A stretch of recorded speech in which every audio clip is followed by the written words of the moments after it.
There are some places that are just a little extra into Halloween.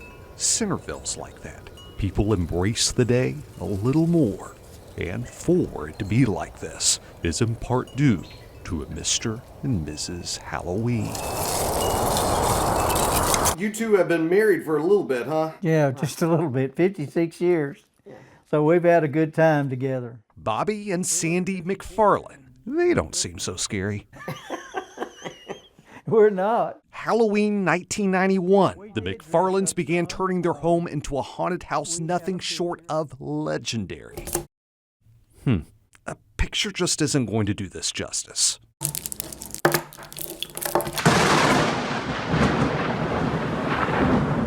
That's more like it. When we would start building the yard, the school bus would come down the street. Kids were just hanging out the windows. I'm coming, I'm coming. Helping the McFarlands with their yearly Halloween house was tradition for people in Centerville. Guys or gals in masks walking up to you, doing this kind of number. I helped for a number of years, my wife and I. They know you for sure, and you probably know them. We'd collect ice cream motors, any kind of little old motor that we thought we could open a casket with. And after a haunted house to remember, the very next morning, it would all be gone. A sign outside saying, Happy Thanksgiving. The next year, they'd do it all over again. The McFarlands would be my parents. It's definitely weird growing up in that normal grandparents, and then I have my grandparents. Really good church folks, We would have 2,000 people come by. They'd scream their head off and would end up just running right through it. It wasn't even about the candy. This was about the entertainment factor of it. They would close the street. We would carve about 70 or 80 pumpkins. And that's how it went, starting from that first year through the next and the next and the next, and they got to 2001. This one in particular was after 9/11. We went with a more patriotic theme that year.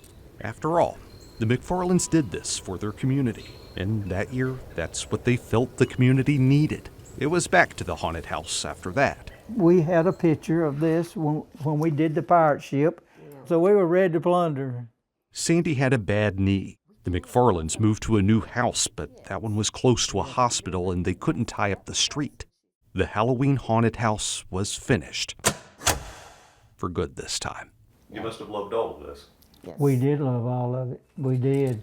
But even then, no one seemed to think Centerville's time being a Halloween town was really over. No, we did not. I got a purple people eater and a worm juice. Someone approached Bobby with an idea, and years ago, he helped to launch something new for Centerville. Something that gets people showing up pretty early. Yeah, 4.5 hours. Parking fills up pretty fast. Oh, and they know what they've come for. To get candy? True, but there's a whole lot of celeb sighting, too. We did see Ghostbusters. We seen Maleficent. Who is this guy back here? Gene Simmons. Oh, yeah! All right, just about that time. Let's get suited up now. Hit it.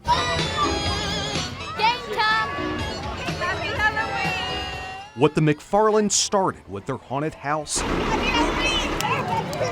has evolved into the annual Hickman County Halloween Parade. Bobby ran it for a few years and it's changed hands several times since.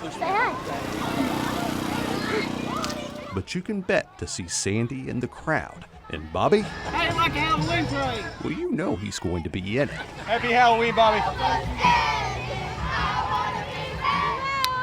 Perhaps daughter Jennifer puts it best about her parents. I don't think any of us at the time realized the legacy that my parents have created. My dad and my mom both love this community, so I'm very proud to have ever been a part of it.